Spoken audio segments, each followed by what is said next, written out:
Hello, I'm Richard Vobes. This is the story of Wally and Jeffery, the orphans from Snod Hill. Wally and Jeffery were the only orphans at Snod Hill, and they lived up in the dormitory, right up in the attic. One morning, when Wally was having a bit of a snooze,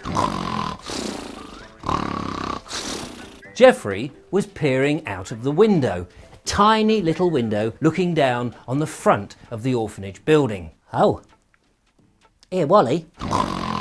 Wake up, Wally. There's something you should know about. Wally, wake up. There's something you should see out of the window. Why are you waking me up when I'm trying to have a sleep?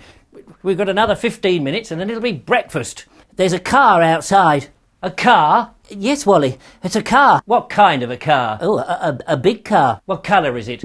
Black. Is it a long car? It's quite long, yes. Is it a hearse? A what? A hearse? You know, a hearse, where they put coffins in. It's not a hearse, Wally. Why would you want it to be a hearse? Well, I was hoping that Mrs Slimebottom had died. What, Whiffy Bum? No, she's still alive. I've heard her walking about on the landing. This car's got the word taxi written on the top of it. Oh, it's a taxi then, is it? You stupid. There's somebody in it. Yeah, well, of course there's somebody in a taxi, you fool. It's a taxi, isn't it? I mean, there's somebody else in it. Who? I can't quite see that the man who's driving the taxi's coming round to open up the door. Oh, get out of it. Get out of it. Let me have a look. Oh. Well, what is it? It's terrible news, Jeffery. What, Wally? Can you see who it is? Oh, yes, I can see who it is. Well, what do they look like? They've got a blue blazer on. Oh, I've got a blue blazer on, Wally. They've got a yellow shirt on. I've got a yellow shirt on too, Wally. They've got a purple and yellow tie. I've got a purple and yellow tie as well, Wally. And they've got a pinafore on. I've got a pinafore. A pinafore? Yes, that's right, Jeffery. Yeah, but only girls wear those sort of clothes. That's right, Jeffery. It is a girl. Oh, a girl? And we're not having it. We can't have girls coming to the orphanage. A girl is entitled to come to the orphanage, Wally. What kind of a girl? Is she a pretty girl? Jeffery, we don't play with girls. We're boys. Boys don't play with girls, you know.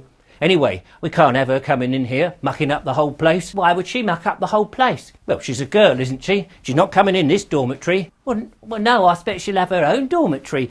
You mean to say she's going to have her own dormitory? Hang on a minute.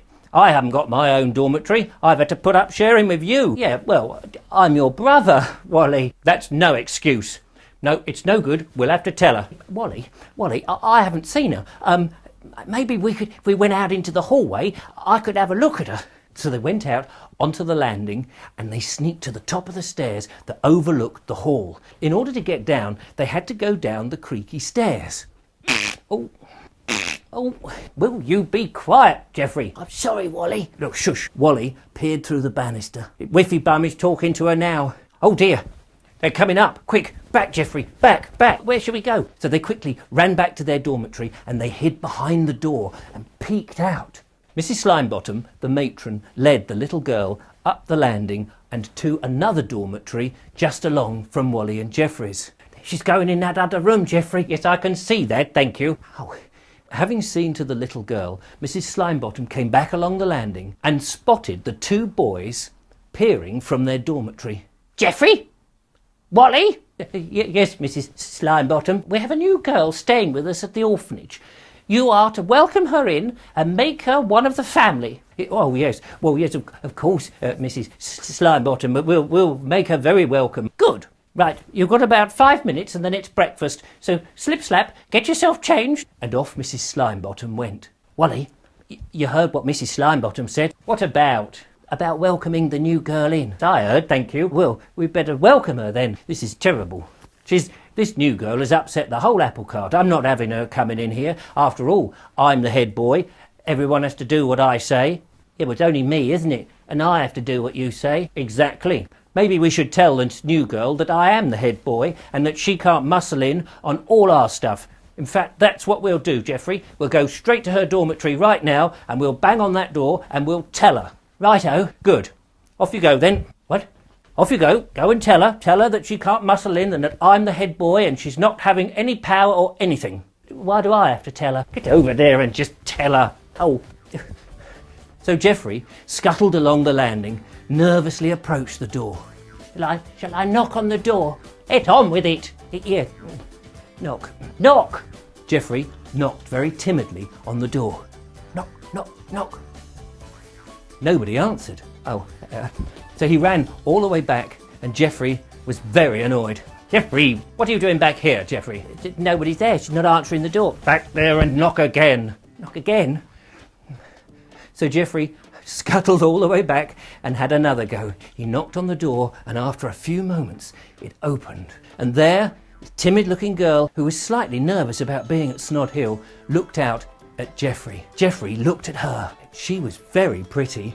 She had blonde hair, blue eyes, and a straw hat. Hello. Hello.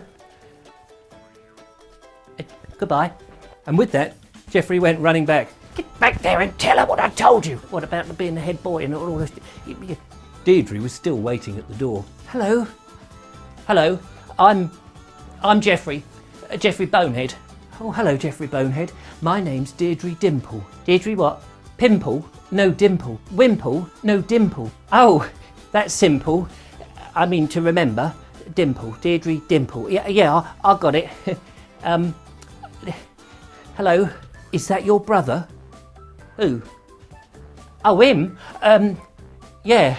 Oh, yeah, he's my brother. And actually, he sent me to tell you, he doesn't want you to muscle in and be the head boy. I'm sorry? He said you're not to muscle in and be the head boy because he's in charge and I have to do everything he says. Well, that might be a bit difficult. I can't be a head boy because I'm a girl. Oh, yeah. Yeah. I didn't think of that. And neither did Wally. You're a girl, aren't you? Yeah. Yeah, Wally, she can't do that because she's a girl. If you join me again, I'll carry on and tell you more of the adventures of Wally and Jeffrey and what happens when Deirdre Dimple is added to the mix. Do you think they'll get on? Who knows? See you again. Oh yeah, and if you like these stories, don't forget to subscribe and tell your friends. Bye-bye.